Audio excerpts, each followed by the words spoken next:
بسم الله الرحمن الرحیم. سلام به هنرجویان عزیزم. در ترم اول و مقدماتی آموزش مداد رنگی در خدمت شما هستم با آموزش در واقع این جلسه‌مون که معرفی ابزارهای نقاشی.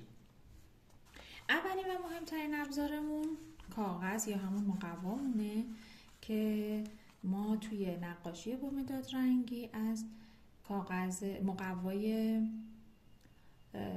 اشتنباخ 155 گرم یا 220 گرم فابریانو استفاده میکنیم.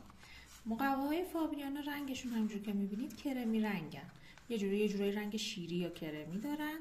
220 گرمشه و 155 گرم اشتنباخ. مقواها ممکنه بعضیاشون فیک باشه، حالا کپی خورده باشه، اصلش نباشه که اون وقت کیفیت کارتون ممکنه اثر بذاره.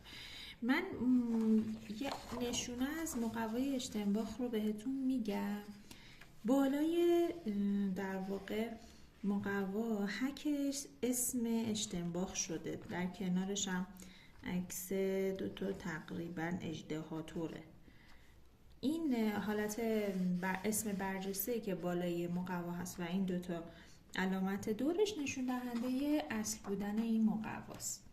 پس این از مقوا. ابزار بعدی و مهممون مداد رنگیه. ما توی آموزش هامون توی این در واقع دوره آموزشیمون از مداد رنگی فابر کاستل سری کلاسیکش استفاده میکنیم که حالا با توجه به نیازتون هر تعداد رنگی که خواستید رو میتونید تهیه کنید. من اینجا 48 رنگه فابر کاستل رو تهیه کردم. الان مدت هم هست که دارم از همین استفاده میکنم و بسیار راضیم. نقاشی‌هایی که انجام دادم تقریبا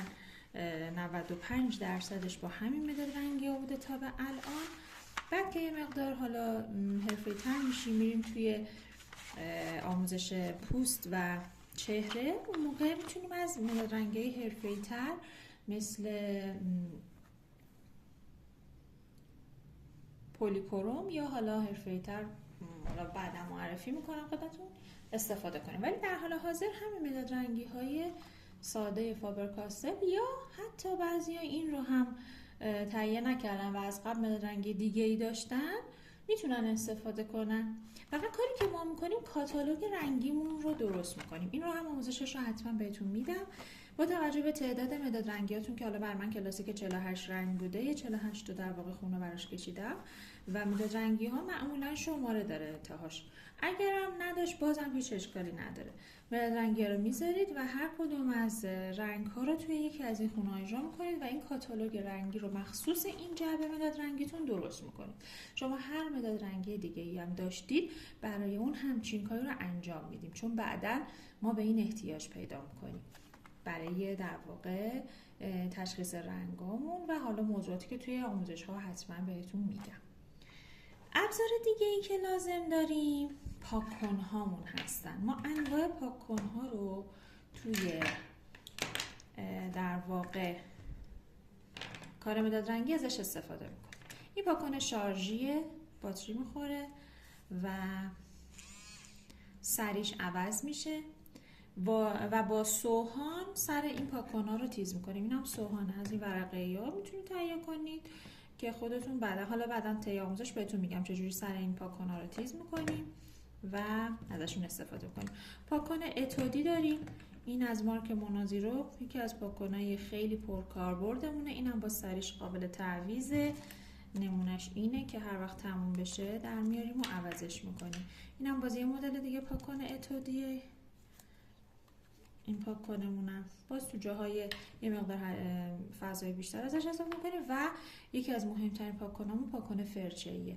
خیلی برای ما کاربردیه و تهیه‌اش تقریبا لازمه. حتما سعی کنید مارکش فابر کاستل باشه که هم متقبل هزینه زیاد نشید به خاطر کیفیت نداشتن کارتون و همین که این پاک‌کن‌ها کیفیتشون بالاتره، بهتر میتونه به شما کمک کنه و کیفیت کارتون رو بره بالا. پاک‌کن بعدیمون پاک‌کن خمیریه که این هم خیلی جاها کاربرد داره.